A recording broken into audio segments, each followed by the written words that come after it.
Adelante. Muy bien. Bueno, buenos días a todo el mundo. Mi nombre es Olivier de Ojeda y os voy a presentar aquí un poco sobre principios sobre el destino y comportamiento de los productos de protección de cultivos. Ante todo, imagino que estáis al tanto. Yo voy a haceros la charla en español, pero las diapositivas son en inglés. Creíamos que, como bien sabéis, toda la terminología científica es en este idioma y creíamos que para vuestro... si queréis bucear un poquito más en estos temas, el inglés es el idioma que utiliza, y para vuestra referencia tener todas las diapositivas en inglés creemos que es un punto interesante para vosotros. Bueno, antes de empezar, un poquito una presentación. Sé que todos estáis estudiando para ingeniero de montes en diferentes categorías, imagino. Voy un poco perdido hoy día con los posgrados y grados y, bueno, no sé muy bien, pero entiendo que muchos de vosotros acabaréis siendo ingenieros de montes y en especial partes de gestión de medio ambiente, etcétera, etcétera. Entonces, bueno, en este caso yo soy ingeniero agrónomo de formación, me especialicé en ciencias del suelo y gestión del medio ambiente. Justo al acabar los estudios entré en una consultoría ambiental en la que prácticamente realizaba muchas evaluaciones de impacto ambiental, cartografía de suelos, etc., ¿no? Luego, por razones que no vienen al caso, me trasladé a los Estados Unidos y el año 2012 entré en la empresa Tao AgroScience, que hoy es matriz de Corteva. Entré en su headquarters, podríamos decir, de Indianápolis, ¿no? En el año 2012. Ahí pasé 5 años, ahí es donde hoy tenemos lo que se llama Crop Protection Global Unit, o la de protección de cultivos, básicamente. Luego me trasladé a Des Moines, Iowa, donde ahí tenemos el de semillas, y desde hace unos meses resido en Suiza, donde tenemos el cuartel general, podríamos decir, de Europa. Mi grupo exactamente, el equipo en el que estoy, se llama Environmental Exposure Assessment, o evaluación ambiental de la exposición. Está dentro de lo que llamaríamos ciencias regulatorias, Crop Protection Ciencias Regulatorias, dentro de lo que es I+D. Y nuestro grupo básicamente lo que hace es modeliza el transporte medioambiental de nuestros productos y evalúa el riesgo, además de hacer estudios ambientales y manejo de proyectos en general relacionados con toda la temática ambiental. ¿Vale? Bueno, esta es un poco la agenda de lo que voy a contaros hoy un poquito, básicamente entrando en definiciones básicas para ponernos en contexto, puntos clave de nuestro trabajo y para entender un poquito el destino y el comportamiento de los productos fitosanitarios. Los procesos, os indicaré un poquito los procesos de destinos de pesticida, los parámetros clave de las sustancias que necesitamos para modelizar. Luego os hablaré un poquito de los estudios de laboratorio, los estudios de campo, cinética de degradación, para que entendáis un poquito cómo estudiamos las moléculas y qué sacamos de ahí, qué derivamos, qué tipo de valores derivamos para luego alimentar los modelos. Luego hablaré pues, específicamente de modelización ambiental. Os hablaremos un poco de exactamente los principales, diríamos en el mundo, protagonistas que más estudian la exposición, en Europa, Estados Unidos y otros países.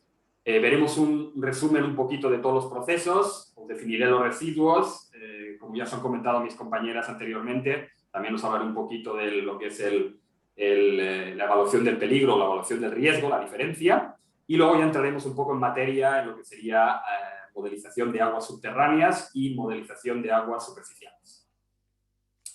Bueno, empezaremos, como he dicho, con las definiciones básicas. Esto no voy a intentar, hay unas cuantas definiciones, espero que no os aburráis mucho, no voy a intentar describirosla o traducirosla literalmente todas, pero bueno, creo que tenerlas aquí es siempre una buena referencia para vosotros. Y bueno, lo principal vamos a definir un poquito que es un producto de protección de cultivos, que generalmente lo que significa es un pesticida que está dirigido a prevenir, a destruir, controlar cualquier plaga que cause daño durante el crecimiento o que interfiera con la producción, el procesado, el almacenamiento, el transporte, el marketing de alimentos, las materias primas, la madera o los productos de la madera, ¿no? Esto es una definición directa de la FAO, os he puesto abajo la definición, la referencia para que la podáis consultar si es de vuestro interés. Y en agricultura, los pesticidas se aplican a los cultivos para reducir las pérdidas debido básicamente a plagas de insectos, de malas hierbas o patógenos, ya sean enfermedades en este caso. La regulación básicamente de los pesticidas es regulación de poblaciones de plagas y enfermedades que contribuye al abastecimiento de alimentos, fibras y combustible. ¿De acuerdo? Para que veáis que bueno, pues, acaparan mucho lo que hacen los productos estos, ¿no? Y luego lo que sería environmental fate, lo que llamaríamos destino o comportamiento en el medio ambiente, es el destino, es el camino de cualquier químico, sustancia biológica o sustancia contaminante después de ser liberada básicamente al medio ambiente, ¿vale? Por ejemplo, el comportamiento y destino al medio ambiente nos provee una indicación de qué es lo que pasa a un pesticida una vez entra en el medio ambiente, ¿no? Además de los niveles de exposición para lo que llamaríamos non-target organism o lo que serían exposiciones a organismos no objetivos. Por ejemplo, para daros una definición más visual, ¿no? Tenemos un campo de cultivo en la que tenemos pues, malas hierbas que queremos eliminar y como todos sabéis, entre campo cultivo y campo cultivo a veces hay zonas muy pequeñas delimitadas que son ecológicamente muy importantes, en la que hay otros tipos de plantas que nosotros no queremos actuar en ellas, ¿no? Entonces eso es lo que sería un non-target organism. Entonces nosotros siempre vamos a evitar que nuestros productos caigan de manera accidental, por supuesto, a estas partes, ¿no? Entonces, al igual, la evaluación de los datos hace posible que podamos determinar el comportamiento de un pesticida, tanto en el suelo como en el agua y el aire, y su potencial para, puede ser absorbido por las plantas o los animales, y el potencial de bioacumulación en organismos. ¿De acuerdo? Vale. Siguiente, como os he comentado también, cuáles son los puntos clave de comportamiento y destino en el medio ambiente. Caracterizar el comportamiento de un pesticida es muy importante para entender la exposición tanto para humanos como para el medio ambiente. Es claro, primero tenemos que entender cómo actúa y se comporta la molécula para poder caracterizar exactamente la exposición y poder mitigar si es necesario. El destino del pesticida está determinado básicamente por propiedades químicas y las condiciones medioambientales. Me entenderéis si, por ejemplo, os pongo este ejemplo de, tenemos un químico que aplicamos a la misma época, en el mismo día del año, por ejemplo, en una zona tropical o en una zona más septentrional, ¿no? Por ejemplo, para poner ya un caso exagerado, en Islandia. Pues esa misma molécula, si la aplicamos a la vez en estos dos sitios, su comportamiento ambiental va a ser totalmente diferente. Porque, como sabéis, en la zona tropical pues ahí hay mucha humedad, hay mucho calor y eso favorece que los microorganismos pues actúen sobre el químico, por ejemplo, mucho más que lo harían pues, en una zona de Islandia donde bueno, probablemente también hay mucha humedad, pero el frío es mucho más potente ahí y los microorganismos tendrían mucha dificultad de poder actuar en el químico, ¿no? O sea que tenemos que entender cuáles son las propiedades químicas, pero también el medio ambiente que interactúa, ¿no? Y estimar la exposición de los pesticidas básicamente depende en datos que ya tenemos, que existen, que nosotros creamos en laboratorio o en campo, en mediciones también y en los modelos o la modelización, que es uno de los trabajos principales que hacemos nosotros. ¿De acuerdo? Bueno, esto no os asustéis, no os voy a explicar cada uno de todos los procesos. pero esta figura está simplemente dirigida para daros una idea de la complejidad de los procesos que tienen lugar una vez el producto es liberado, ¿no? O sea, aquí, déjame poner el pointer options. Vale.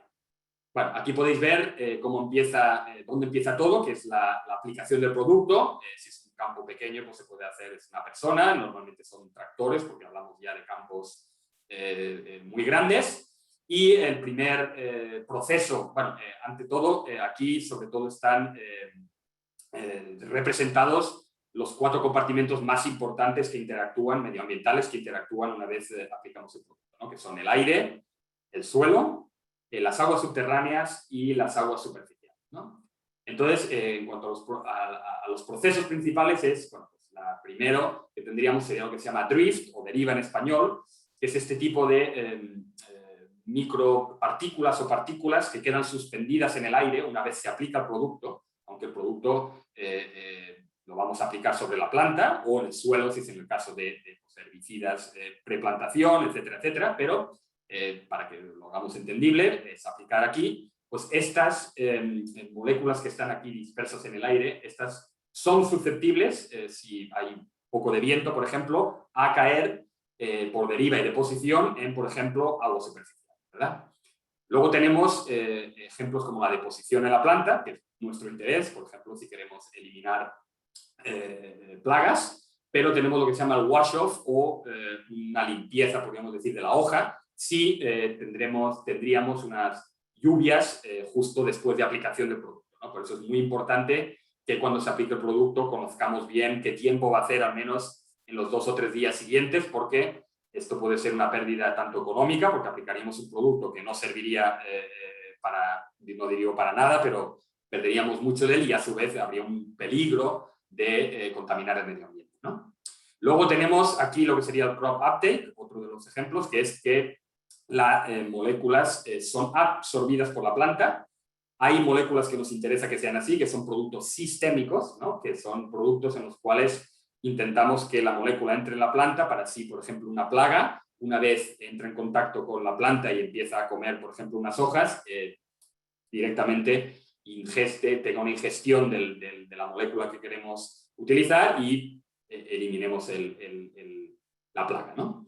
Luego aquí tenemos otros ejemplos, como la erosión o la escorrentina, ¿no? Podéis entender que una vez se aplica en el suelo, lo que puede pasar claramente es que es por un episodio de lluvia muy importante, estas moléculas sean transportadas por escorrentía o por erosión y acaben terminando en aguas superficiales, contaminando el río o el arroyo o lo que sea esta superficie, ¿no?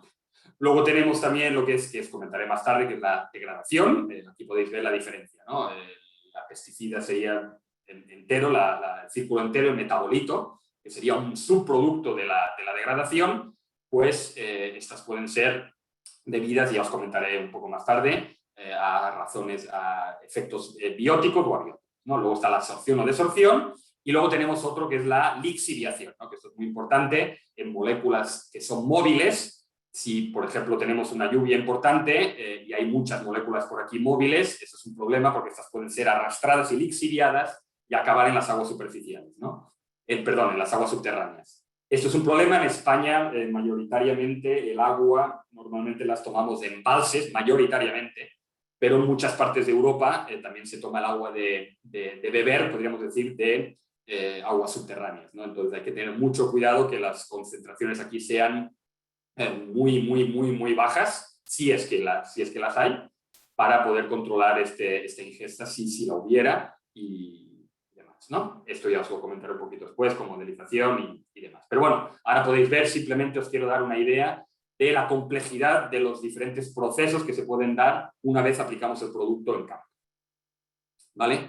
Entonces, os voy a hablar ahora de parámetros clave de cada sustancia, ¿no? Y el primero va a ser la degradación. Os voy a dar un poquito unas definiciones de lo que son unos términos que son importantes de entender para nosotros poder definir exactamente los inputs que llamamos que nosotros ponemos en los modelos y entender más el comportamiento, ¿no? Y uno se llamaría la disipación, ¿no? Y este es el resultado de varios procesos que lo que llevan es a que la sustancia desaparezca sobre un matriz environmental, podemos decir. El ejemplo sería un compartimento medioambiental. Por ejemplo, el suelo, ¿no? Procesos de pérdida que contribuyen a la disipación incluyen la degradación, que os comentaré luego, dentro del suelo, que ya puede ser por procesos bióticos o abióticos.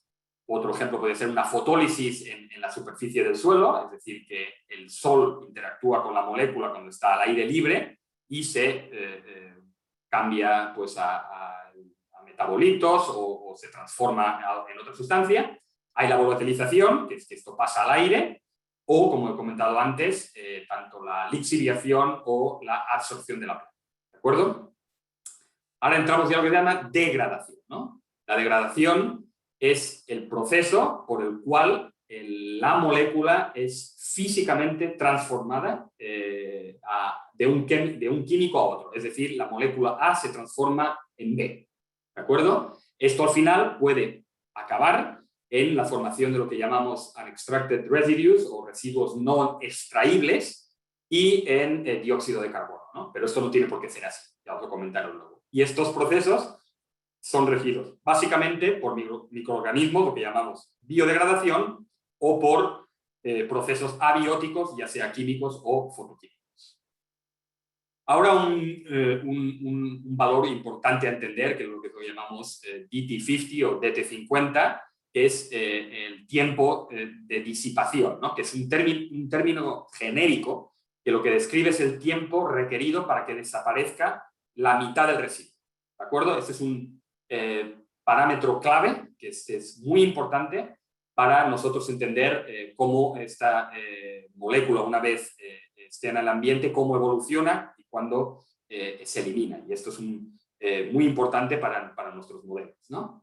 Idealmente, o lo que la desaparición tiene que estar normalmente clarificada. ¿Qué tipo de desaparición? ¿No? Entonces, por eso es la diferencia entre disipación y degradación. Si no decimos nada, DT50 significa disipación, por lo cual puede ser, como hemos dicho en la primera definición, es que pasamos de un compartimento al otro, pero no quiere decir que la molécula A se convierta en B, es decir, pasa de A a B, es decir, de A, por ejemplo, en el caso de que lo aplicamos al suelo y está en el suelo, y el proceso de disipación de, por ejemplo, absorción de la planta, ese mismo A pasa a la planta, ¿no? Entonces ahí ha habido una disipación de un lado a otro, ¿no? Pero la degradación, en cambio, como he dicho, es que pasamos el producto A producto B, o sea, un metabolito generalmente, ¿no? Entonces, esto se hace todo por cálculos, que os comentaré en aquí un momento. Si utilizamos cinética de primer orden, no sé cómo están vuestros, si ya habéis dado química o demás en vuestros cursos, pero bueno, eso es como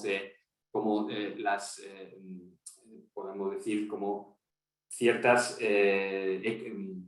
procesos químicos se pueden explicar a través de modelos matemáticos, ¿no? Cómo reaccionan y cómo se comportan, ¿no? Os lo comentaré de aquí un momento. Esto, si es utilizando esto, la degradación le podemos llamar, lo llaman muchos, sobre todo en Estados Unidos, no tanto aquí, es vida media, ¿no? Y esto normalmente las unidades están en días, ¿de acuerdo? Entonces, podéis entender que lo que a nosotros nos interesa es que esto sea lo menor tiempo posible, ¿no? Que sea el tiempo suficiente para que actúe como molécula, pero que esté el menos tiempo posible en el medio ambiente, ¿no? Y finalmente lo que seríamos es el mismo término, pero esta vez no es genérico, sino que lo que explica exactamente ya es la degradación. Aquí es el tiempo que toma el 50% de la sustancia para desaparecer degradándose, ¿vale? Solo hablando de degradación, ¿vale? Estos son, la verdad, valores muy importantes para nosotros. ¿No? Entonces, aquí un poco más visual para que veáis. Aquí a vuestra izquierda lo que tenéis es una topología de qué es lo que pasa una vez aplicamos el producto, ¿no? Esto es fácil, es el parent, es lo que sería la sustancia activa, y esta exactamente lo que pasa es que podría ir a un sumidero que normalmente es convertirse en CO2, pero por procesos, esto por ejemplo puede ser tanto en el agua como en el suelo, el parental o la molécula base se convertiría pues, en dos moléculas o dos metabolitos, ¿no? Y a su vez puede pasar muchos días, tiene que pasar procesos, puede ser, como he dicho, biótico o abiótico, puede a su vez convertirse en otro metabolito, ¿no? Y entonces esto es una cosa que nosotros tenemos que entender muy bien para poder verdaderamente explicar cómo se comporta en el medio ambiente y cuándo al final queda eliminado el producto o totalmente o mayoritariamente, ¿no? Y aquí es un poco una visión gráfica de qué es lo que pasa exactamente, ¿no? Aquí en azul fuerte, azul oscuro, podéis ver el parental o la sustancia activa. Está claro que una vez lo aplicamos en el suelo, esto se va degradando, como podéis ver. Entonces estas curvas las adaptamos según modelos matemáticos para entender exactamente qué es lo que pasa. Los puntos exactamente son los datos medidos, ¿no? Datos medidos que os comentaré de aquí un momento, datos medidos ya sea en campo, ya sea en laboratorio, y nosotros intentamos que estas curvas reflejen lo más posible, serían como una regresión en cierta manera, reflejen el comportamiento de las moléculas una vez están ya sea en el suelo o en el agua, ¿no? En cambio, aquí podéis ver que los otros tres colores son los diferentes metabolitos, tanto A1, B1 como A2, y podéis ver, por supuesto, que ellos están a concentración cero una vez se aplican, día cero, ¿no? Aquí es el tiempo, porque no existen. Esto es una vez la sustancia activa entra en el medio ambiente, ellas se van formando, ¿no? Entonces aquí podemos ver cómo llega hasta un pico, tanto uno, y luego actúa igual que el parental, ¿no? Que se degrada, ¿no? Se podemos decir que se degrada. Entonces el tiempo de vida medio, aquí podéis ver que la concentración es 3,5, más o menos la mitad es 1,75, pues harías una cosa así bien fácil, bajarías aquí, y aquí tendrías una cosa de 2,5, 3 días, sería el tiempo de, en este caso, degradación o disipación, según lo que estamos mirando. ¿De acuerdo? Vale. La siguiente, otro de los importantes, sería la absorción de suelos, ¿no? Este es un coeficiente que tanto puede ser por generalista para el suelo o para carbono orgánico, podríamos decir, o carbono orgánico del suelo. Es un parámetro básico para tanto los científicos como nosotros que trabajamos con datos medioambientales, como para las agencias regulatorias en todo el mundo, para describir el comportamiento de los pesticidas en el medio ambiente, ¿no?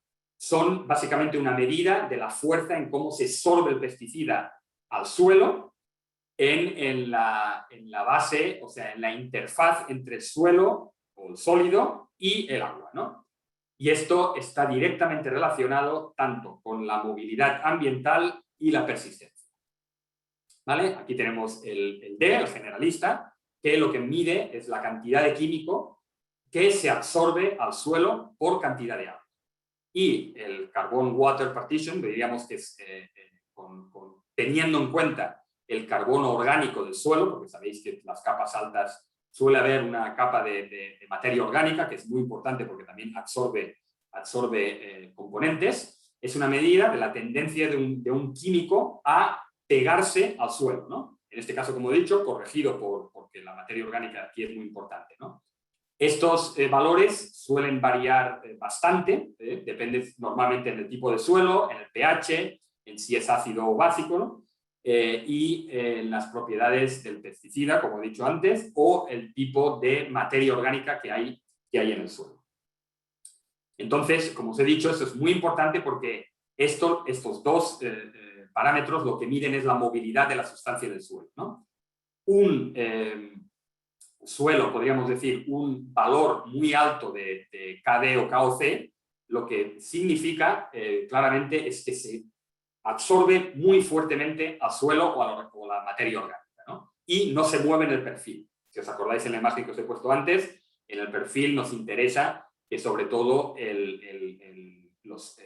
ya sean los metabolitos o la sustancia activa no acabe lixiviado en las aguas subterráneas, ¿no?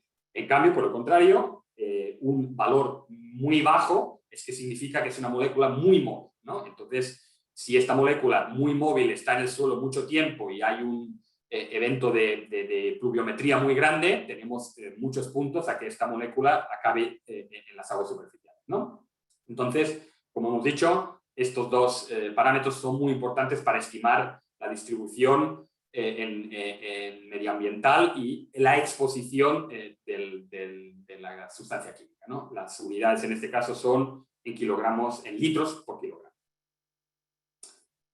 Aquí, de nuevo, otra manera de visualizarlo más claramente. Aquí tenéis lo que es el suelo. Podemos decir que esta H es pues, un herbicida, por poner algo. Esto es el agua, son los intersticios dentro del suelo en los que está también la molécula libre. Entonces aquí vemos que hay 3, aquí hay 21 moléculas, entonces para poner un número, la KD es igual a 7, ¿no? En este caso, aquí tenemos más moléculas que están pegadas al suelo y solo hay una, o sea que el número es más alto. O sea que aquí habría menos susceptibilidad de encontrar esta molécula en aguas subterráneas que en esta, ¿no? Entonces ahora unas pequeñas preguntas como han hecho antes mis compañeras. Luis, ¿puedes...? Sí, ya lo estoy lanzando. Lanza la pregunta. Ya la tenéis ahí.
Bueno, parece que ya estamos sobre los 80%. Sí. Creo que ya... No, sigue subiendo, ¿eh? Sigue subiendo. Bueno, perfecto. Esto parece una noche electoral. Sí, sí. Parece que ya hay un claro ganador de las elecciones. Sí. Vale, si quieres ya lanzo el resultado. Perfecto.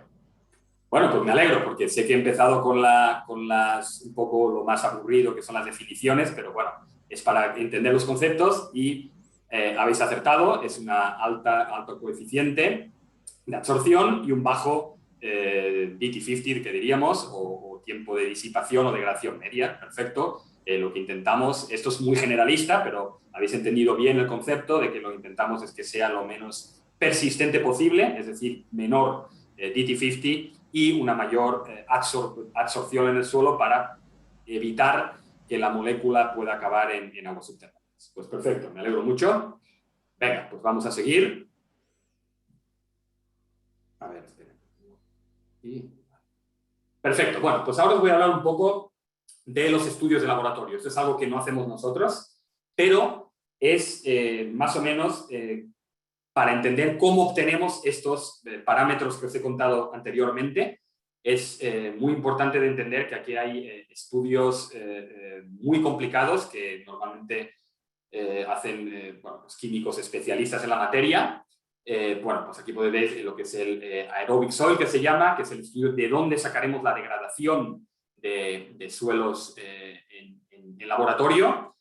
Básicamente, como pone aquí a vuestra derecha, estos son más o menos estudios controlados en laboratorio para aislar procesos, ¿no? Como la ruta y el ratio de degradación de los productos o la absorción o desorción para generar información básica y necesaria para entender cómo los químicos se comportan una vez liberados en el medio ambiente, ¿no? Entonces aquí podéis ver, estos son más o menos estudios escalonados. Podemos decir que empezamos con un estudio de 30 días, solo con 2 suelos, uno básico y uno ácido, solo para entender exactamente cuánto queda después de 30 días, ¿no? Entonces, luego se debe hacer un estudio ya más complejo, 90 días, en el cual aquí ya se utilizan 4 suelos, normalmente 4 si estamos en Estados Unidos o 4 en Europa, y aquí sí que ya podemos sacar como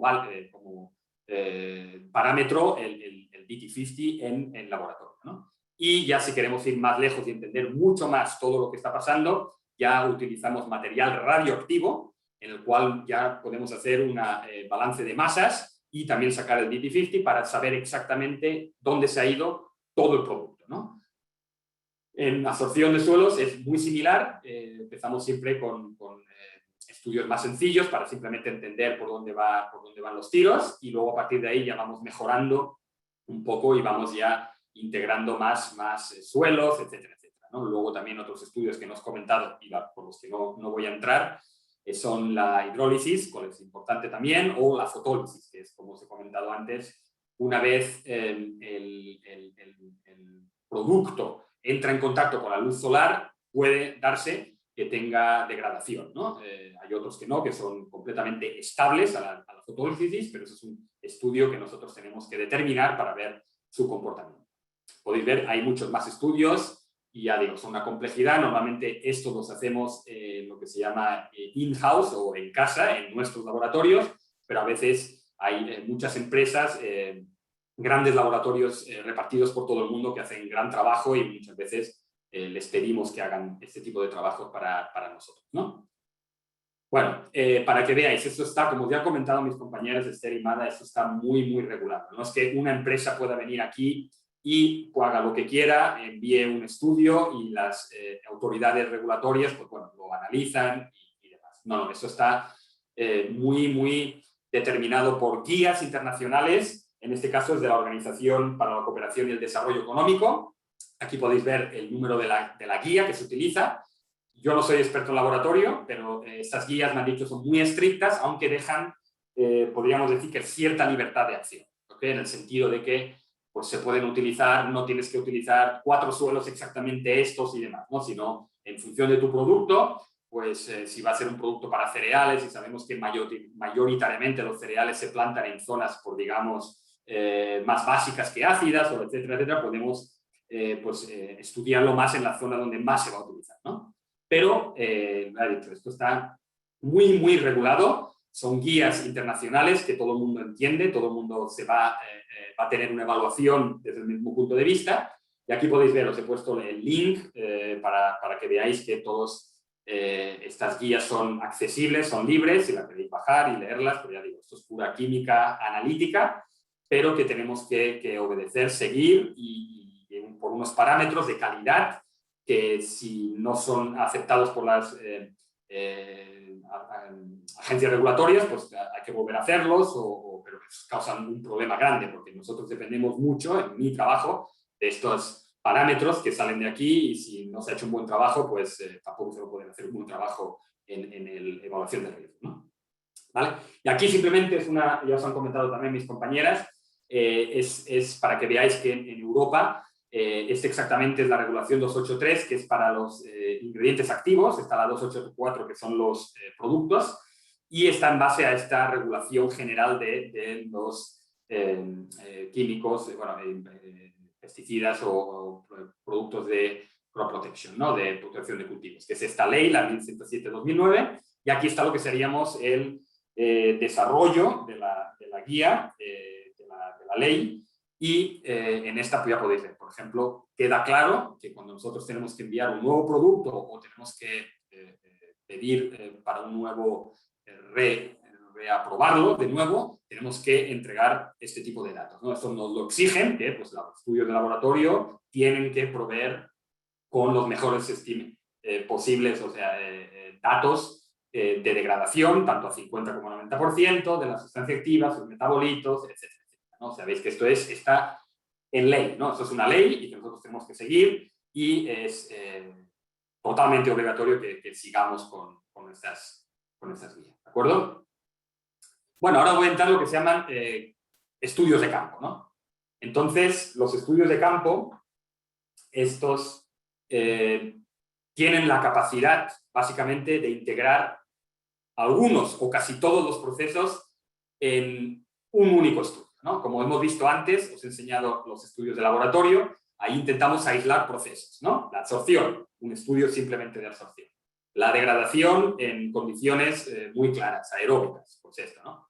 Aquí lo que intentamos hacer en campo es ir un poco más lejos e intentar entender qué es lo que pasa en condiciones totalmente reales, ¿no? Entonces hay que controlarlo, tenemos que tener un buen diseño de estudio Y uno de los estudios más importantes que hacemos nosotros, y nosotros monitorizamos como grupo, son lo que se llaman estudios de disipación en campo, ¿no? En inglés terrestrial field dissipation, que son muy útiles para determinar esto que os he dicho, el ratio de disipación de tanto ya sea el ingrediente activo o sus metabolitos, dándonos una información muy, muy, muy valiosa en cómo se forma y cómo declinan o cómo descienden las concentraciones de metabolitos y dándonos, aportándonos información del potencial de lixiviación o la acumulación de residuos en suelo, ¿no? O sea, es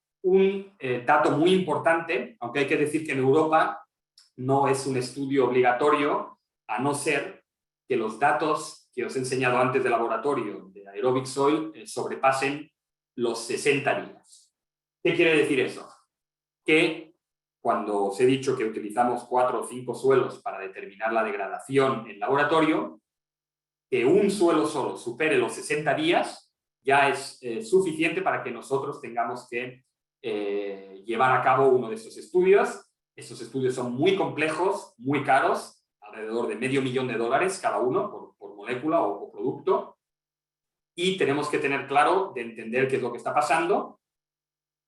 Y dos cosas podemos hacer. Quizás porque el dato de 60 nos obliga a hacerlo, lo entregamos, pero no lo utilizamos para más refinamiento porque no lo necesitamos, o utilizamos los datos de degradación que derivamos de este estudio para refinar. Ya os comentaré lo que significa esto, porque esto, claro, una cosa es lo que pasa en laboratorio, pero en la vida real es mucho más real, valga la redundancia, lo que pasa, y eso lo podemos aplicar en nuestros modelos y son de mucha utilidad. Normalmente lo que pasa en campo generalmente suele degradarse, en el caso de la degradación, mucho más rápido que lo que pasa normalmente en laboratorio, ¿no? Entonces eso lo estudiamos.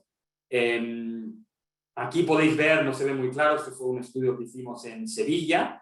Entonces aquí en Europa básicamente lo que nos obligan a hacer es derivar no la disipación 50, sino la degradación. Entonces lo que tenemos que evitar es que ocurran otros procesos al mismo tiempo. Por ejemplo, la fotólisis, ¿no?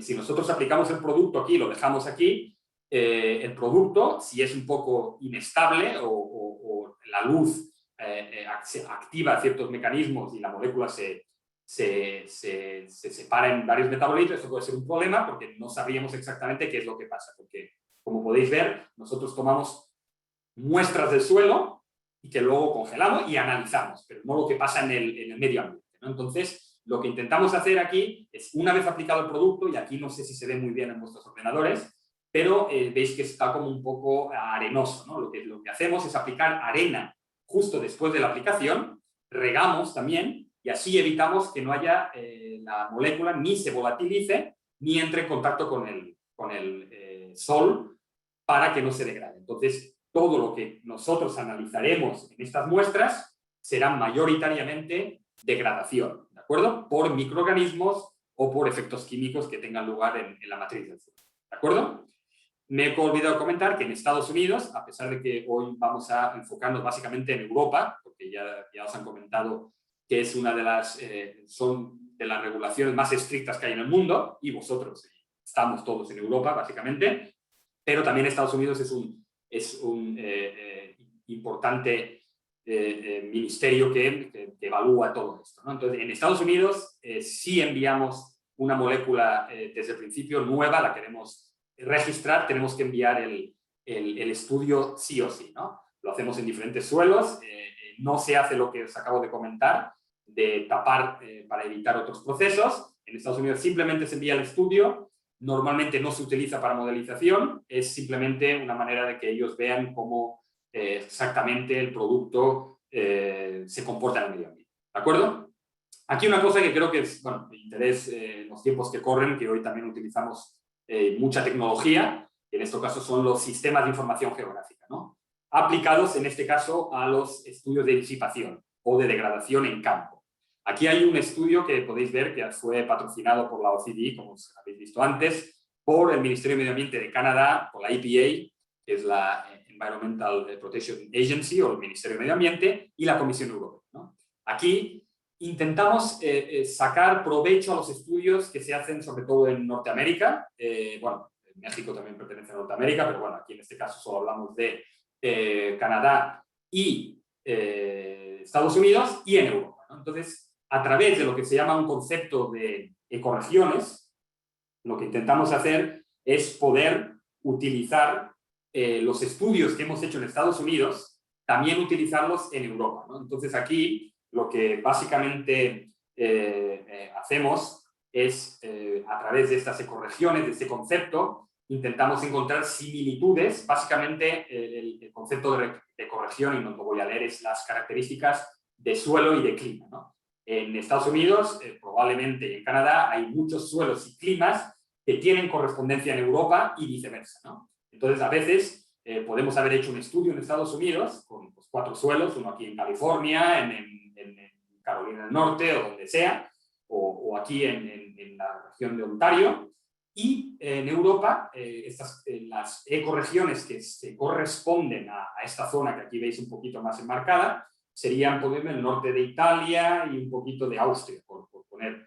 Entonces, podríamos utilizar, por este índice de similitud, si hay un índice de un 80%, podríamos utilizar estudios hechos aquí, en Europa, y enviarlos a las autoridades europeas, diciendo que esto es lo mismo que si se hubiera hecho en Europa, y para apoyar nuestros hipótesis, ¿no? En el sentido de que aquí demostramos que se degrada muy rápidamente. Por ejemplo, a veces nos sale en laboratorio que se degrada a 70 días, pero en campo hemos podido demostrar claramente que es, en campo en 5 días esta molécula desaparece, ¿no?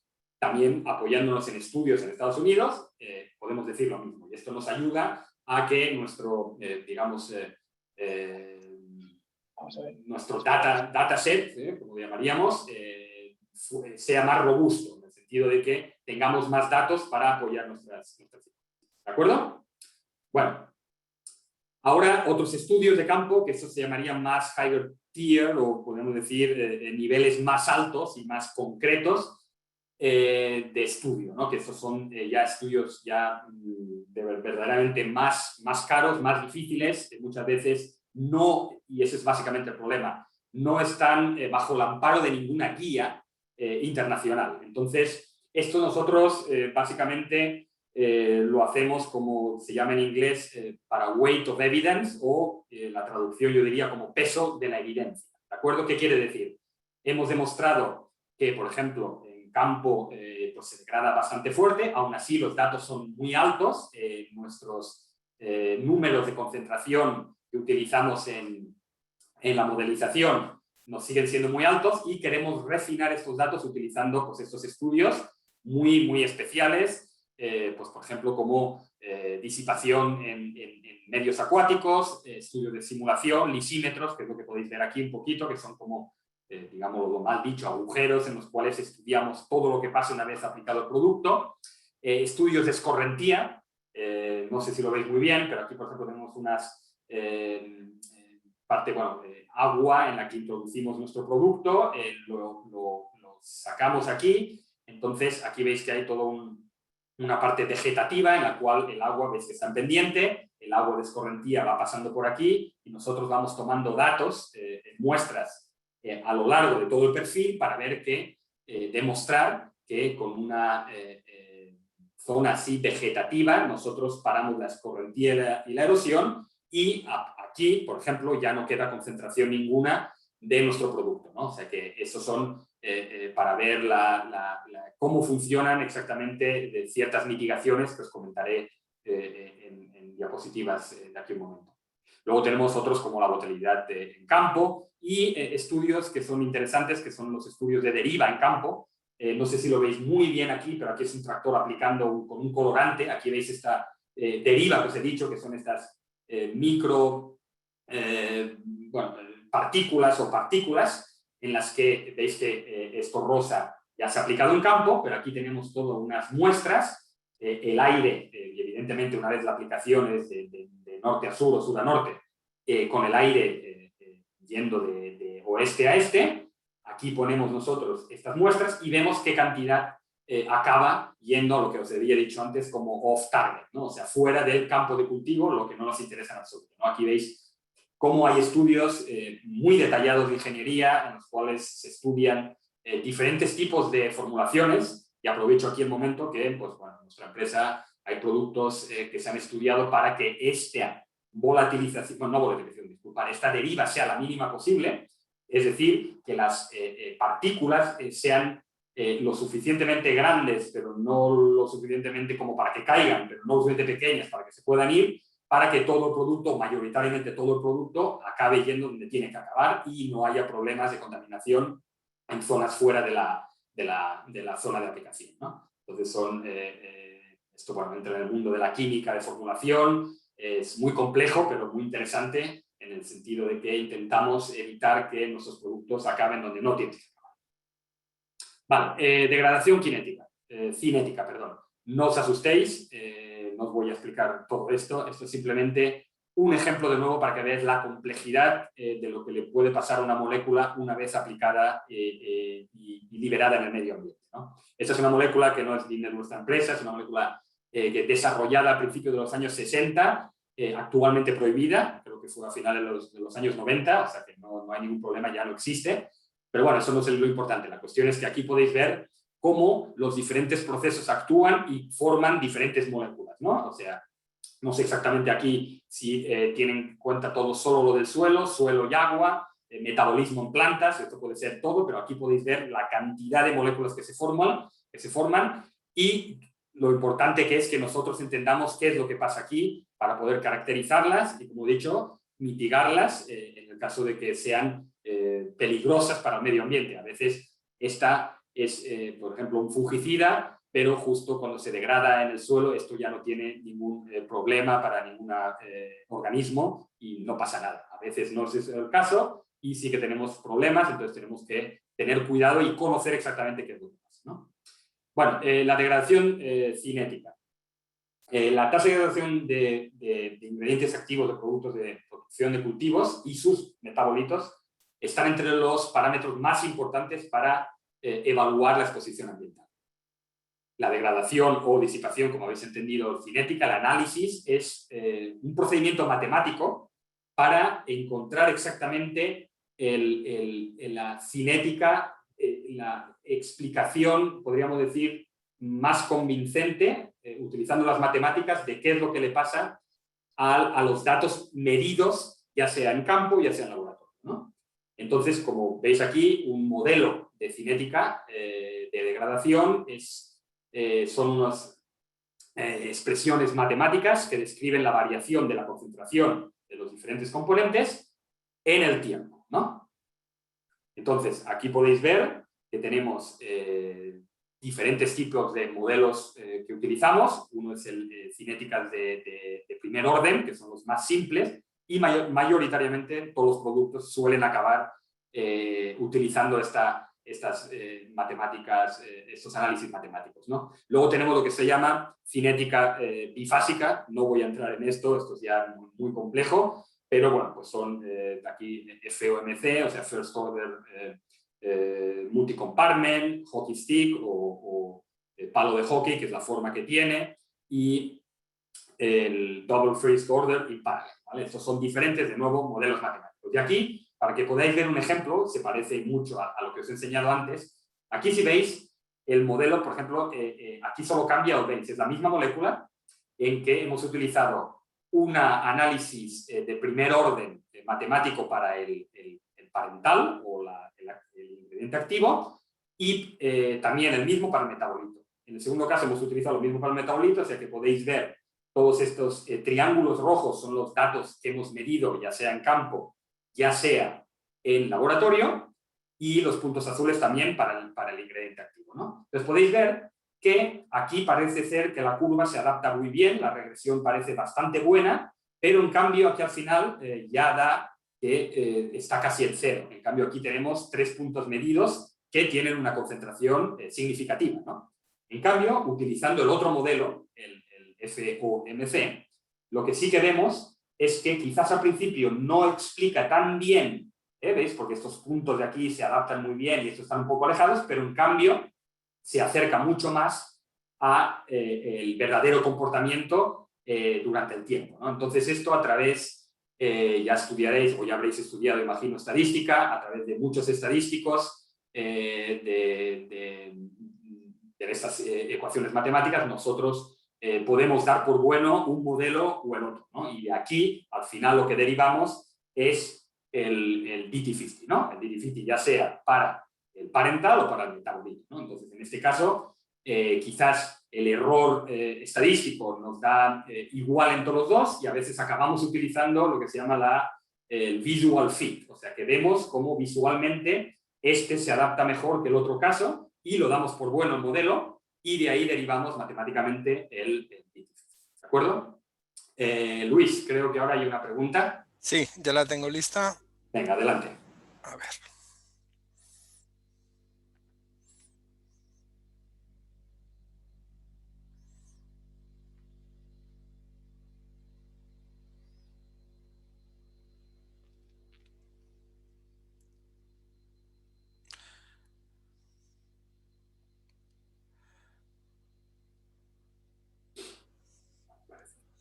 Los números. Realmente, Olivier, tienes un gran valor académico, arriesgándote ahí con el no he entendido nada. Bueno, hay alguien siempre. Esa es correcta también. Iba a decir que solo es una respuesta, pero nunca se sabe. Quizás la última también es correcta, ¿no? Espero que no haya mucha gente. Pero bueno. Yo, desde luego, no la pongo en clase. No la pones, no la pones. Bueno. Vale, parece que ya 63.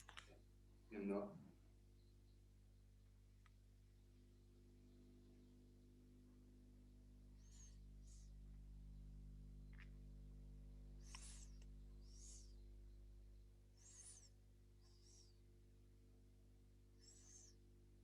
Vale, parece que se ha quedado ahí parado. Sí. Yo creo que lo podemos dar por bueno ya.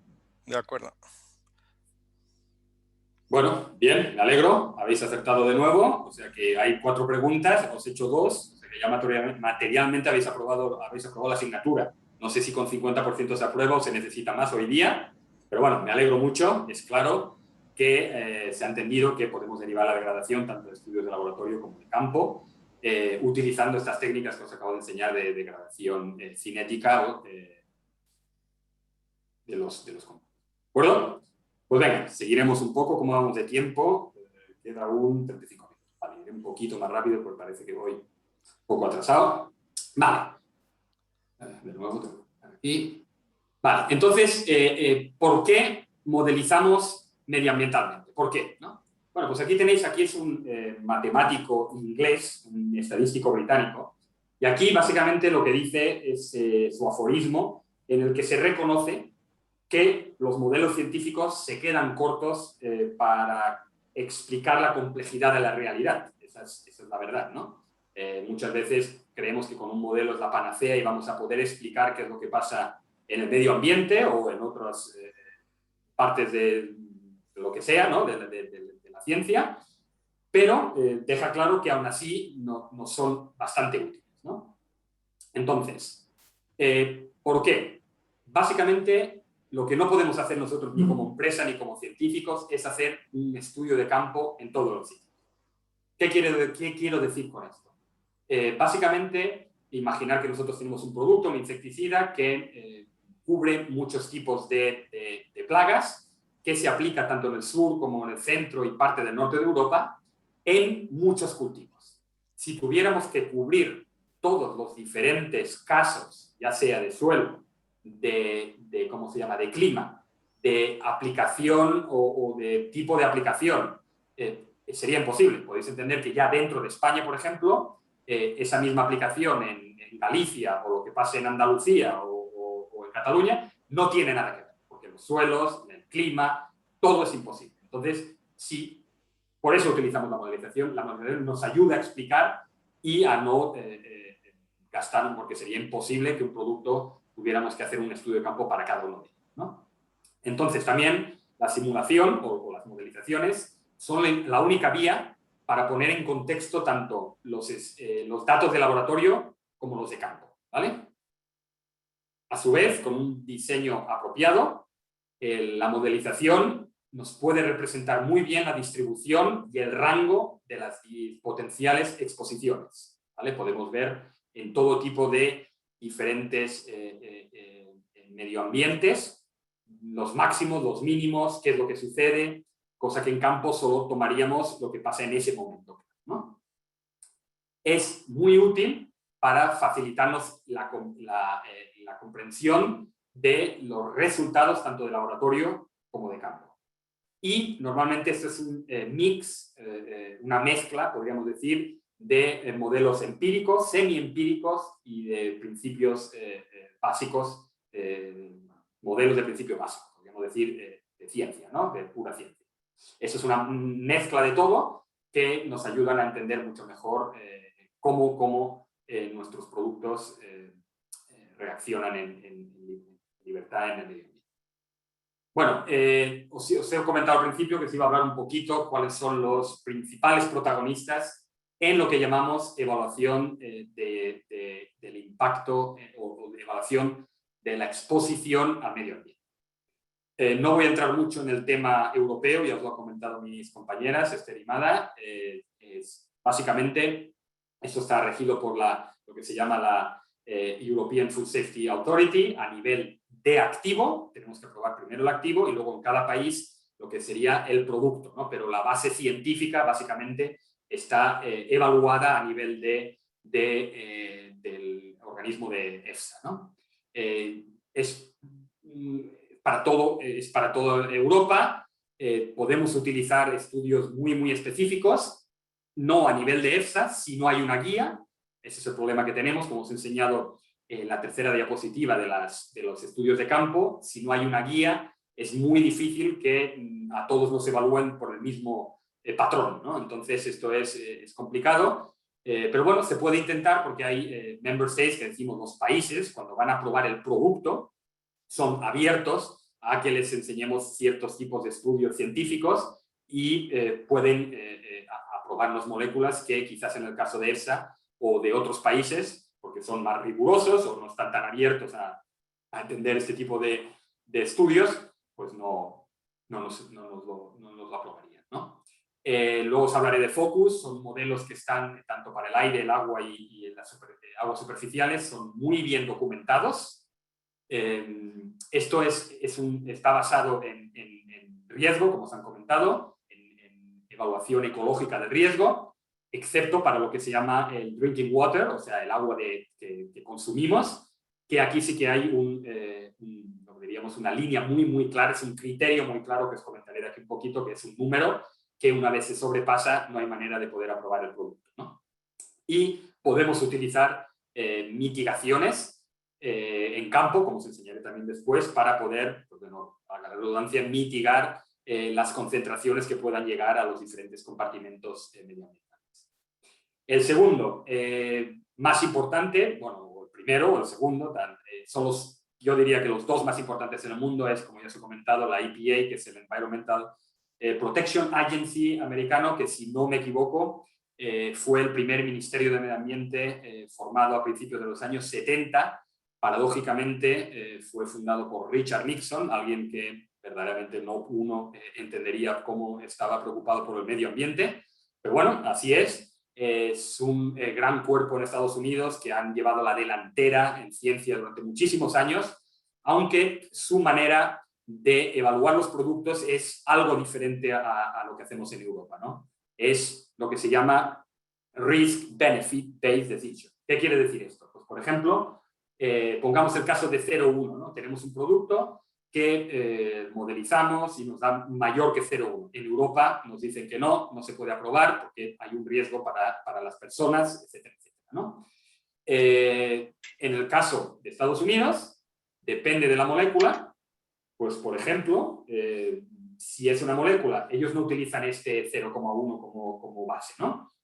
Pero si, por ejemplo, pongamos por caso un cultivo muy específico como el lúpulo, ¿vale? Sabéis que el lúpulo es base para hacer la cerveza, ¿no? Si dejamos Estados Unidos sin cerveza y habría un problema, ¿no? ¿Qué pasa? El lúpulo se hace en zonas muy concretas de los Estados Unidos, en este caso en el estado de Washington, en el noroeste del país, y tenemos un producto que actúa solo en eso, ¿vale? Es solo para el lúpulo, para un, digamos, hongo específico, y si nosotros les damos un 0,1, en Europa no lo tendríamos, pero en Estados Unidos lo que dicen es, ok, vale, hay un peligro, nosotros un peligro, ¿vale? Medioambiental, pero como solo se aplica en una zona y luego el beneficio es mucho mayor que el riesgo, ¿por qué? Porque vamos a poder controlar una plaga muy importante en un cultivo que es de importancia, de mucha importancia en los Estados Unidos, entonces te dan la aprobación del producto, ¿no? O sea, es eso lo que podríamos decir el risk-benefit. Contrariamente en Europa es básicamente solo evaluación de riesgo, ¿no? Bueno, eso es un poco las diferencias entre un país y entre una geografía y otra. Actualmente hay otros protagonistas, como es Canadá, es el PMRA, que también utiliza básicamente un concepto muy americano, aunque a veces también mira para Europa, según qué estudios y cómo evaluarlos. Y hoy día también China, lo que se llama ICAMAS, también está poniendo ahora muchos recursos en evaluar lo que es la exposición, ¿no? Básicamente ellos, como sabéis, uno de los grandes cultivos ahí es el arroz. En el arroz están muy adelantados, para los otros cultivos no tanto, pero bueno, poco a poco están creando un buen grupo también para evaluación de la exposición.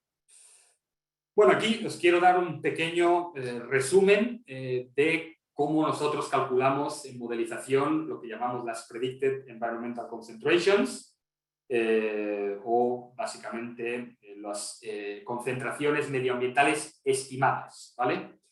Aquí podéis ver, ya os he comentado, la información básica que necesitamos de EFATE o Environmental Fate. Son propiedades intrínsecas químicas de cada uno de nuestros productos, ya sea el peso molecular, la solubilidad en el agua, la presión de vapor. Luego, conceptos que ya conocéis, como la absorción-desorción, para evaluar la movilidad de las moléculas en el suelo. Datos de degradación, ¿de acuerdo? Tanto en agua como en laboratorio, suelo y en campo. ¿De acuerdo? Que con la degradación cinética derivamos los DT50s, que nosotros utilizamos, como ya os he dicho varias veces, para alimentar nuestros modelos y acabar sacando estas environmental concentrations o concentraciones medioambientales estimadas, que luego, ahora os comentaré, utilizarán nuestros compañeros de ecotoxicología para hacer la evaluación del riesgo final del producto, ¿no?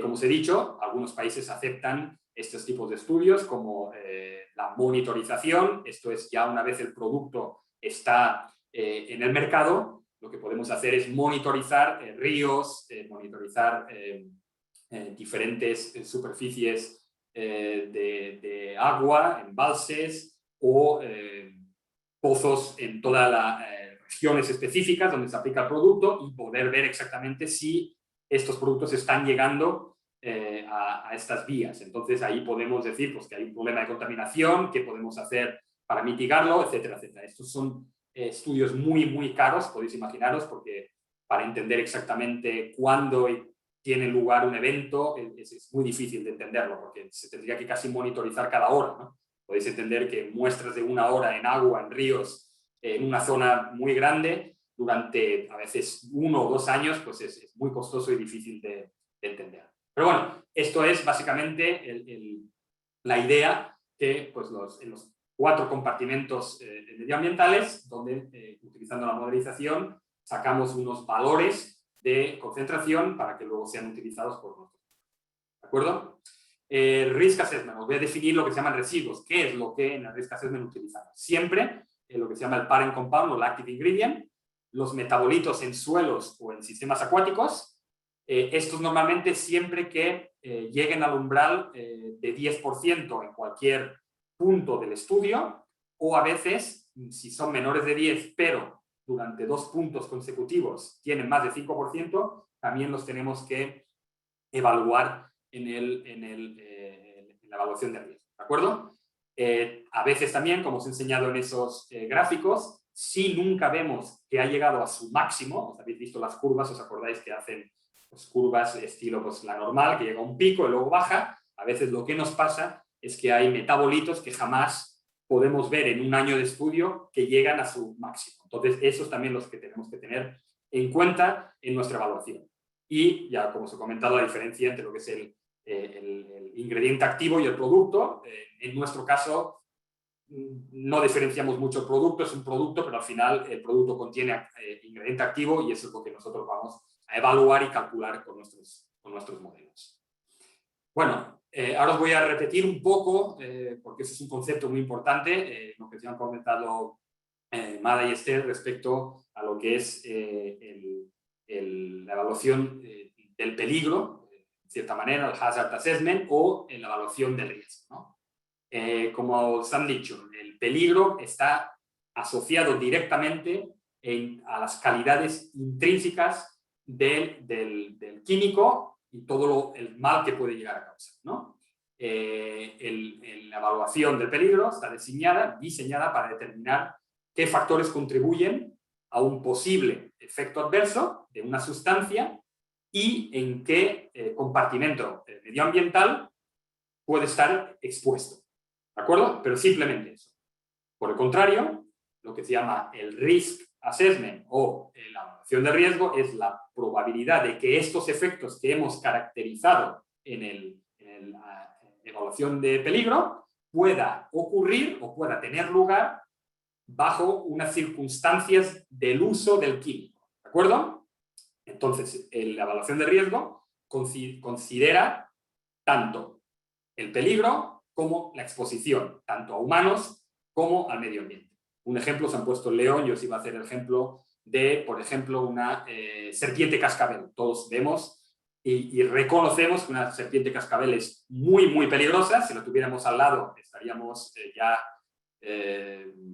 mal, ya, ¿no? Pero si serpiente cascabel está en Arizona y vosotros estáis ahora en Madrid, la exposición tiende a cero, o sea, es nula, o sea que a pesar de que el peligro intrínseco es muy grande, la exposición es totalmente nula, ¿no? Y entonces esto se caracteriza por el denominador o el nominador, que 1 es 0, o sea que al final el riesgo nos da 0 y podemos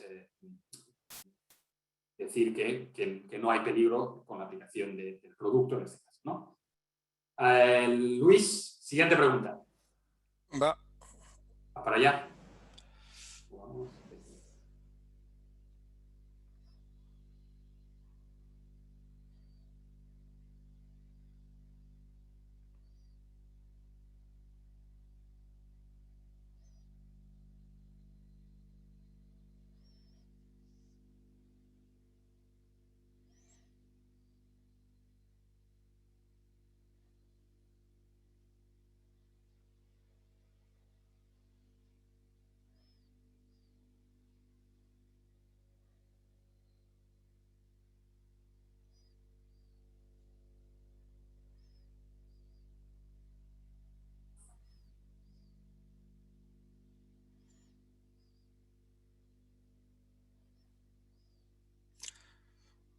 Vale. Parece que ya... Ah, no, sigue.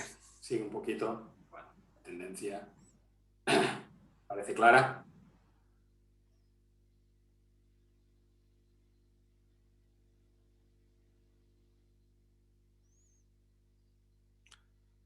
Vale, yo creo que ya podemos darlo por De acuerdo, sí. acabado. Bueno, parece que mayoritariamente van a sacar un notable en ese examen hoy. Fácil esta, ya lo tenéis además delante la... Pero bueno, es un concepto muy importante de entender lo del riesgo, porque a veces uno tiene la idea de que un producto es peligroso y ya por eso tiene que ser peligroso en todos los... cuando abrazamos el medio ambiente o el riesgo humano, ¿no? Y no es así, es cómo utilizamos ese producto, es lo importante al final. ¿De acuerdo? Vale, pues voy a seguir. Y ahora veo que me quedan 20 minutos. Vale, entonces ahora ya voy a entrar básicamente en lo que sería modelización en aguas subterráneas. ¿De acuerdo? Como os he dicho, me voy a enfocar básicamente en Europa, en los modelos europeos. No voy a entrar en la modelización exacta de cómo son los modelos, os voy a explicar solo generalmente, porque podríamos estar días solo explicando un modelo y a la vez bueno, pues no tiene ningún sentido. Siempre queremos que tengáis una idea general de lo que estamos utilizando, ¿no? Bueno, los principios básicos de evaluación de riesgo en aguas superficiales, ¿no?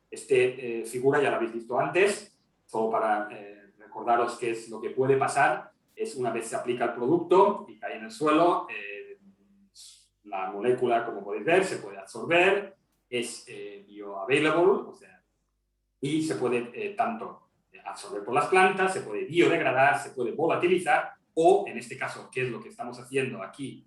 Intentando entender qué es cómo se comporta nuestra molécula, es el lixiviación a las aguas subterráneas. Es algo que es muy importante, como he dicho, porque en muchos sitios toman el agua de grifo directamente desde los pozos y estas aguas tienen que estar lo menos contaminadas y lo más limpias posibles, y no podemos nosotros como empresa, pero como sociedad, que hayan niveles, no digo ya altos, pero cualquier nivel de cualquier molécula en agua subterránea. ¿De acuerdo?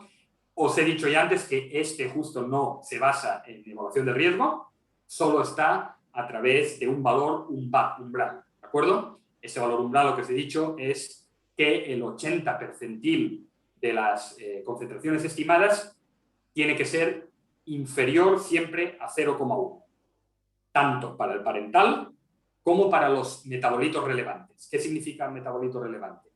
Un metabolito relevante es, por muchos estudios que se hacen en toxicología, como genotoxicidad, evaluaciones de dieta, etcétera, etcétera, se pueden a veces demostrar que metabolitos son relevantes, en el sentido que a veces, como os he dicho, una molécula se puede partir en dos, puede ser un fungicida, pero una de las dos partes que quedan del metabolito aún tiene actividad fungicida, o sea que sigue siendo prácticamente el ingrediente activo, ¿no? Entonces, los tenemos que contar como un metabolito relevante y tenemos que también meterlo en la categoría de menos 0,1, ¿no?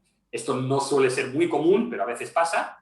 Esto se calcula el agua en pore water, que en español podríamos llamarle el agua capilar o intersticial, en el primer metro de suelo, ¿de acuerdo? O calcularíamos la concentración que tendría el producto no en el agua subterránea, sino solo a 1 metro de profundidad, ¿no? Normalmente las aguas subterráneas son más profundas, pero ese es el valor que se ha tomado como referencia para hacer los cálculos.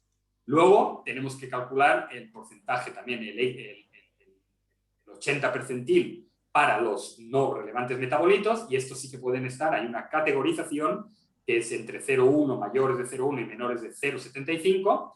Si ese es el caso, que la modelización nos da estos números, nosotros tenemos que proveer con unos datos de genotoxicidad. Básicamente tenemos que ver que no hay ningún peligro de estos metabolitos. Y si pasamos de 0,75 a 10, entonces ya hay un estudio un poco más de dieta, que solo hacen los toxicólogos, principalmente para demostrar que tampoco hay peligro de estos metabolitos no relevantes. ¿De acuerdo? Entonces, esto está básicamente, se basa ahora os enseñaré, en 9 escenarios. Focus significa el Forum of Coordination of Pesticide Trade Models and Their Use. Esto básicamente, a finales de los años 90 se creó lo que llamaríamos un task force, podríamos decirlo así, de tanto institutos académicos, la universidad, tanto agencias regulatorias y lo que es la industria o nosotros, ¿no? Entonces, nos pusimos todos en común acuerdo bajo criterios totalmente científicos en crear unos modelos. Esto lo podéis entender porque imaginaros que cada compañía entregase datos con sus modelos, lo cual no sabríamos si están validados, las autoridades se volverían locas porque no tendrían personal suficientemente preparado para entender exactamente esos modelos, cómo funcionan, por qué los utilizan, los datos que serían importantes, etcétera, etcétera, ¿no? Entonces, para que todo el mundo esté en las mismas condiciones, pues se creó este task force que digo, esta conjunción de grupos tan diferentes para crear unos modelos homogéneos para todo el mundo y a partir de ahí realizar las evaluaciones pertinentes. ¿De acuerdo? Aquí veis que en Europa los modelos o las herramientas utilizadas se llaman Focus Pearl, Pelmo, Macro y Prism Groundwater. acuerdo? Ahora os comentaré un poquito más sobre esto. Este es solo un pantallazo para que veáis uno de los modelos, que es el Focus Pearl. Esto básicamente depende de la aplicación, ¿no? El input que nosotros, para, como diríamos, alimentar el modelo, necesitamos es básicamente los patrones de aplicación, ¿no? Es decir, la dosis, tiempo de aplicación y las prácticas agrarias, ¿no? Entonces, todo esto, como podéis ver, aquí hay dosage, la fecha de aplicación y cómo lo aplicamos. No es lo mismo aplicar, por ejemplo, cuando digo me refiero a prácticas, no es lo mismo aplicar un producto, digamos, insecticida a árboles, en lo cual lo que intentas es que se cubra todo el árbol, a aplicar un herbicida en el suelo. Nunca aplicarás un herbicida al aire para que se cargue, por ejemplo, los árboles, ¿no? Tú tienes que aplicar en el suelo. Entonces aquí veis la aplicación type to the soil surface, ¿no? Entonces todo esto lo podemos cambiar según el tipo de producto que tengamos, cuando se aplica, esto es muy importante, evidentemente si aplicamos un producto en medio del verano en el que prácticamente no hay lluvias, pues esto puede ser mejor que si lo aplicamos en épocas lluviosas, como ya sea el otoño o la primavera, en el cual podemos tener riesgo de lixiviación, ¿no? Y luego hay inputs predefinidos por este Focus Working, ¿vale? Estos son tipos de suelo, evidentemente los datos climáticos y los escenarios de cultivo, ¿de acuerdo? Como podéis entender en esto, los suelos en estos 9 escenarios que os he comentado, cada uno tiene unos suelos diferentes, una climatología diferente y los cultivos son diferentes, no es lo mismo la aplicación directamente sobre, digamos, unas hortalizas que sobre una viña. La construcción del árbol en sí es totalmente diferente del vegetal, ¿verdad? Entonces, eso son cosas que tenemos que tener en cuenta y el modelo ya las tiene en cuenta, pues, por ejemplo, para calcular la intercepción, ¿no? Si se aplica a mediados del mes de mayo, en una viña ya tenemos casi todas las hojas fuera, entonces la intercepción por las hojas va a ser mucho mayor que si lo aplicamos el mes de enero, donde la planta está desnuda y todo acabaría cayendo en el suelo, ¿no? ¿De acuerdo? Entonces, esto es un poquito los escenarios que hay en Europa, ¿vale? Aquí podéis ver en verde, en Europa, qué es lo que cubren estos escenarios, ¿vale? Aquí tenéis la localización, son los 9 escenarios, hay uno en España, que es en Sevilla, y en diferentes sitios, como podéis ver, por toda Europa. Evidentemente, no tenemos que correr el modelo para cada localización, para cada cultivo. ¿Qué quiero decir con esto? Por ejemplo, si tenemos cítricos, como bien sabéis, los cítricos solo se cultivan en lo que es el sur de Europa. Entonces, solo tendríamos que utilizar, pues quizás Porto, Sevilla, quizás Piacenza y Tiba en Grecia, ¿no? No tiene ninguna lógica que hagamos un análisis de modelización en Joyconen, en Finlandia, donde de cítricos pues no hay ninguno, ¿no? Entonces, esto ya viene predefinido, precaracterizado. Cada cultivo tiene sus diferentes localizaciones y en función, pues eso, aquí tenéis las principales características de estos sitios, con la lluviosidad, el tipo de suelo, la materia orgánica y la temperatura anual, y en función de cada cultivo nosotros, pues ya digo, tenemos que poner el modelo. Si el modelo pues solo tiene 4, por ejemplo estos 4 finales, tenemos que pasar los 4 modelos, localizaciones que sean menor de 0. ¿De acuerdo? Aquí podéis ver en gris, ¿no? Es extraño que, por ejemplo, no esté cubierto Galicia aquí, es el norte de España, ¿no? Porque son zonas de cultivo. Aquí dice not used as arable land, lo cual no tiene mucha lógica, pero bueno, aquí podéis ver que en verde es lo que cubre y en rojo son las zonas que no están cubiertas por ningún escenario. Esto nos puede poner en problemas en el caso de que tengamos un producto muy específico, por ejemplo aquí, como podéis ver en el Valle del Ebro, y que no esté cubierto por uno de estos. Entonces estos quizás nos darían valores mucho más altos para ese cultivo específico y bueno, pues entonces en este caso hay que entrar un poco en conversación con cada país para probar el producto y bueno, comentarles con datos, como os he dicho, de high tier, ¿no? De más especificidad, comentarles que, pues, que no hay peligro, que los diferentes estudios demuestran que estamos cubiertos bajo esto, ¿no? Vale, aquí no voy a entrar por el tiempo que nos queda y ya no creo que os interese mucho. Estos son los dos importantes. Tenemos que correr los dos modelos. Uno tarda muchísimo en correrse, el otro es mucho más fácil. Este es Pearl y este es Pelmo. Aquí podéis ver la diferencia y los principios básicos de cada uno, ¿no? Como he dicho, estos fueron... esta es una...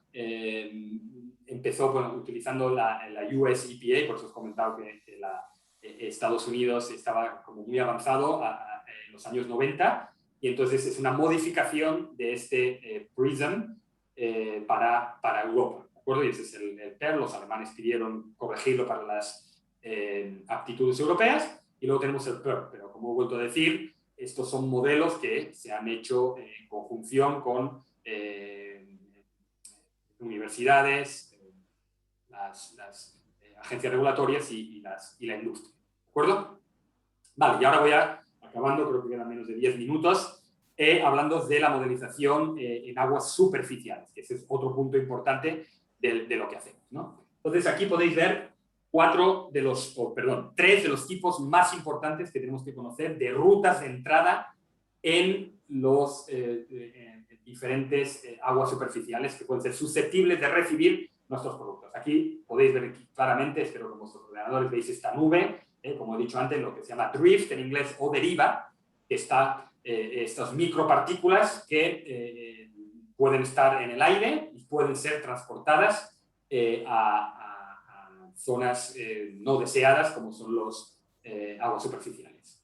Luego tenemos lo que se llama el runoff o la escorrentina, que se ve claro en un campo de maíz, como si aplicamos el producto, este producto puede acabar acabando en una zona de erosión, de alta erosión, y esto acabando, como sabéis, el agua acaba moviéndose hasta llegar a una zona con más agua, y al final podríamos contaminar, como todos sabéis, ríos o acequias o lo que sea, ¿no? Y luego el drenaje, como podéis ver, también es otro de las rutas en lo que nuestros productos, los productos en general de compresión de cultivos, pueden acabar contaminando, potencialmente contaminando una agua superficial, ¿vale? En este caso, tenemos en nuestras modelizaciones, tenemos definidos tres tipos de cuerpos de masas acuíferas. Uno sería lo que es el ditch o lo que sería la acequia, otro un pond, que es un estanque, algo más callado, y otro sería un arroyo, un stream, un río pequeño en el que el movimiento del agua es mucho más fuerte que en nosotros, ¿no? Entonces, como os he dicho, eso aquí sí que es evaluación del riesgo y lo hacemos de una manera escalonada. En primer lugar, utilizamos lo que se llama Step 1 and 2 Calculators. Esto es muy simple, utilizamos muy pocos parámetros para definir y para sacar los valores de concentración. Luego ya pasamos a un campo ya más complejo, que ya sería el Swatch, en el que tiene en cuenta todos estos diferentes tipos de modelos que están todos juntos en este otro modelo, podríamos decir que es el que interconecta los diferentes. Por ejemplo, PRISM es el que calcula la escorrentía, Macro el drenaje, el Drift Calculator calcula la deriva, y todo esto con TOXWA, que calcula la toxicidad que llega a las aguas, ¿no? Toxicity Water, ¿no? Por decirlo de alguna manera.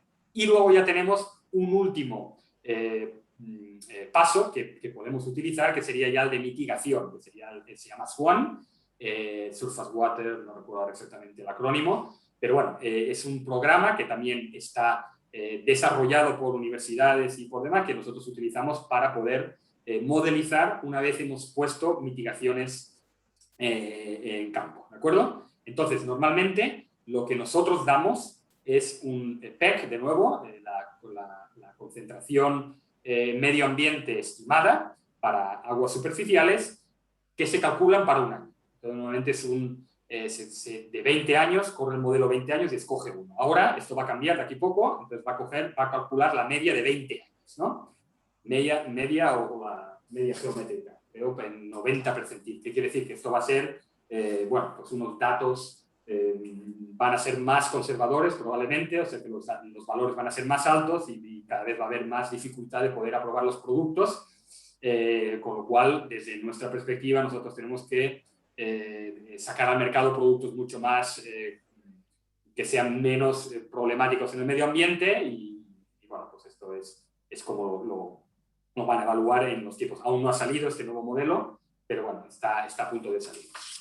Y bueno, pues lo que os he dicho, aquí utilizamos tanto en las concentraciones en aguas superficiales como las de sedimento, y esto va a ser evaluado por nuestros compañeros de ecotoxicología, ¿no? En su sección, ellos van a tomar los datos de concentración, lo van a comparar, y eso lo va a explicar mi compañera de aquí un rato, con sus datos de hazard, podríamos decir, que son de muchos tipos, y en función de la exposición, si la exposición en concentración es más alta que el peligro, pues ahí tenemos un problema y nosotros tendríamos que intentar refinar los datos. Si es al revés, es que quiere decir que no hay problema.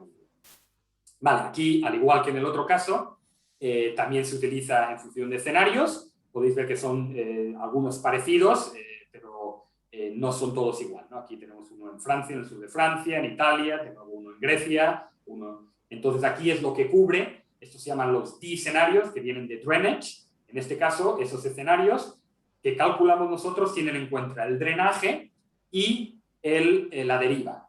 Y luego tenemos otros escenarios, que son 4 en concreto, que están cubiertos por lo que dice aquí en color, que son los escenarios de runoff, que tienen en cuenta tanto la deriva como la escorrentía. ¿De acuerdo? Entonces aquí veis los modelos, no vamos a entrar, como he dicho antes. El Step 1 y el 2 son los más simples. En uno solo se tiene una aplicación y un escenario fijo. En el otro muchas aplicaciones. Y hay una pequeña variación en cuanto a las regiones europeas, es el sur, como veis aquí, o norte. O sea que es un poquito más desarrollado, pero aún así los números son muy altos normalmente porque ya te digo, no tienen en cuenta la complejidad de los datos que nosotros calculamos tanto en campo como en laboratorio. Luego ya tenemos Step 3, que entonces ya es esto que os enseño aquí, estos 2 y 3, el Prism, el macro y este que es el que interconecta todos los diferentes con ya es un modelo más avanzado. En este se tiene en cuenta ya muchísimas más cosas, ¿no? Tanto de la molécula como de la aplicación por parte del agricultor, como muchísimas otras cosas que los modelos anteriores Step 1 no tienen. Y como os he dicho, 4 sería ya utilizando los datos de salida, diríamos, de concentraciones que hemos calculado en 3, aplicamos parámetros de refinamiento y consideramos mitigación, ¿no? Como serían boquillas. Actualmente hay boquillas de seguridad, de reducción de deriva, o bandas de seguridad, que ahora os enseñaré en la siguiente diapositiva. Espero que me quedan 2 minutos. ¿Puedo seguir 3 minutos más, Luis? Sí, sí. Sí, vale. Bueno, pues como os he dicho, rápido, la protección de las aguas superficiales está basado, al contrario, como os he dicho antes, en aguas subterráneas, en evaluación de riesgo.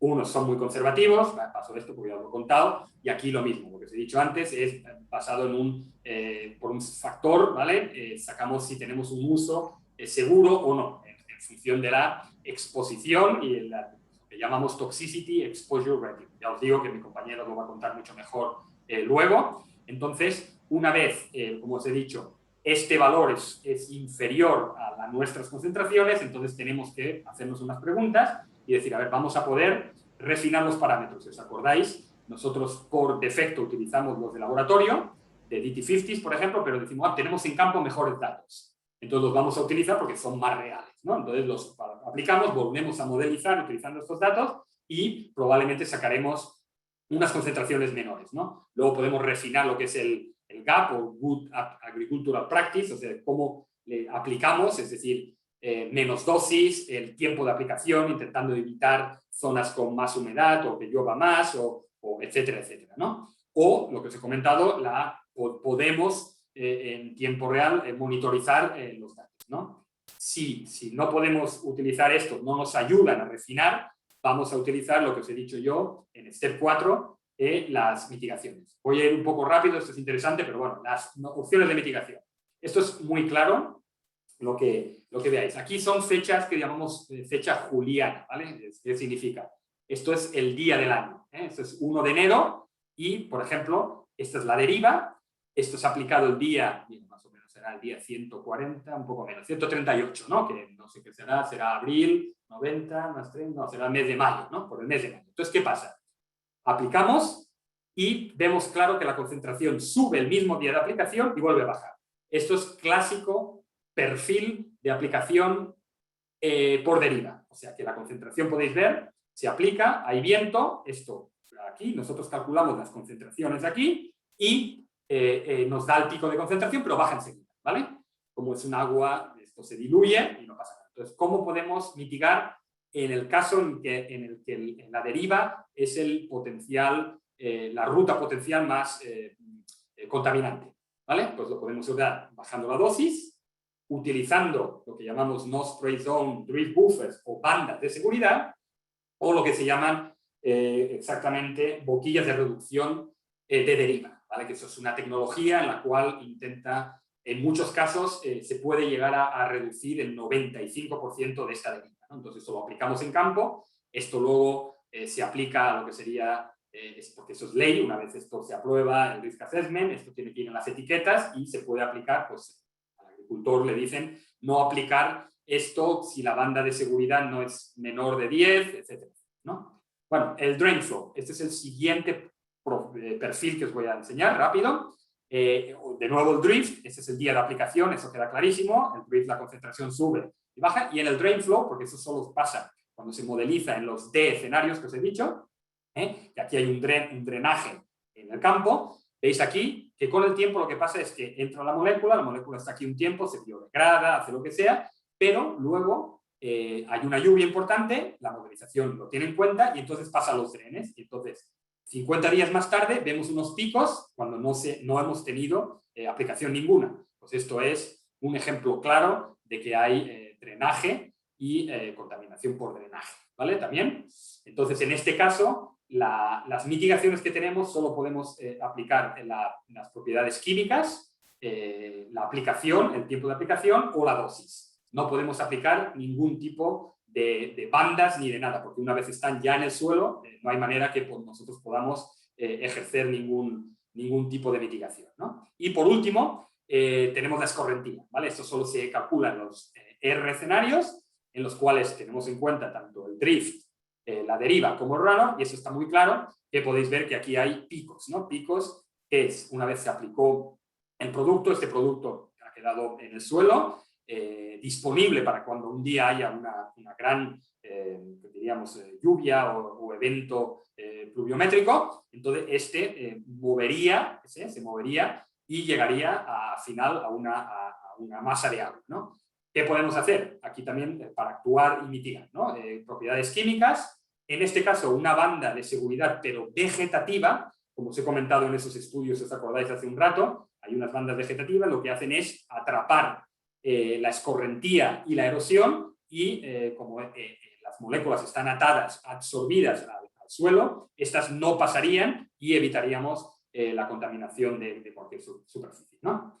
Por último, esto es las opciones de mitigación, es lo mismo que os he explicado, aquí lo podéis ver mejor, las bandas de seguridad, tanto de no aplicación como vegetativas para atrapar lo que es la erosión, y aquí es un poco una tabla que os dice qué es lo que se puede utilizar, qué tipos de mitigaciones, de una manera fácil de entender, ¿no? No voy a volver a entrar, ya que el tiempo nos apremia.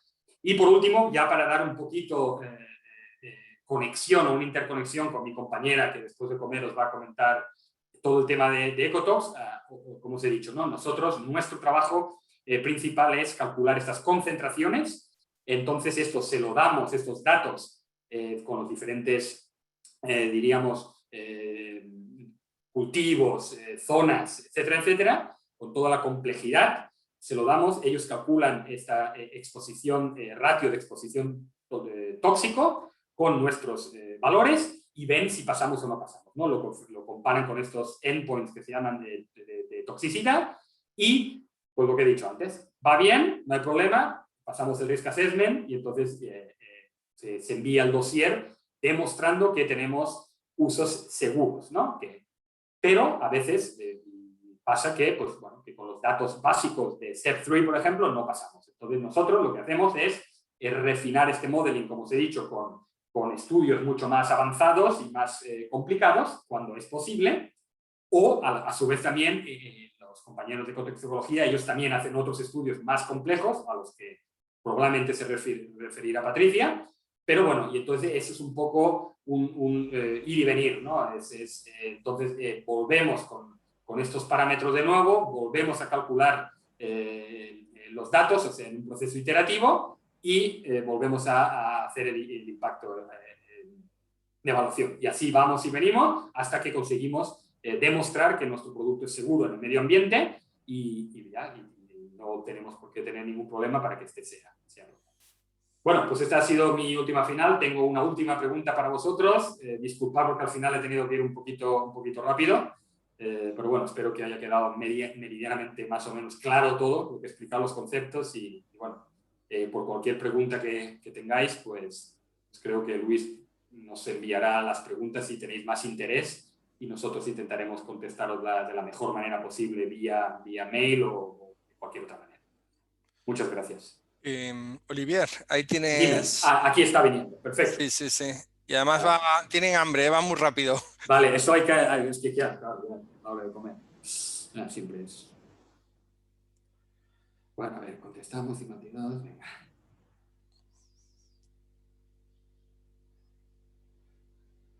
Parece que se ha parado. Sube.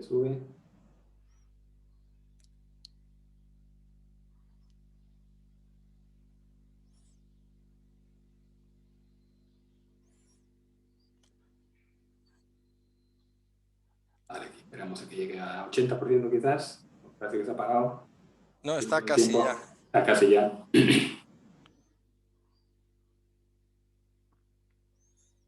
Bueno, venga, dado ya por acabado. 80. Pues muy bien. Parece que soy un profesor que da matrículas de honor, porque veo que todos habéis aprobado las 4. No sé si es bueno eso, Luis, o no, pero bueno. Sí. Por supuesto, son estos 3, ¿no? Son la deriva, la escorrentía y el drenaje. Son las 3 rutas principales que nosotros tenemos que entender cómo se comporta nuestro producto para poder mitigarlas, si es el caso, y entenderlas básicamente, ¿no? Entonces, con los modelos, esto lo tenemos bien simulado y bueno, esto es lo que tenemos. Muchísimas gracias por vuestra atención y bueno, espero que os haya interesado. Muchísimas gracias, Olivier. Bueno, pues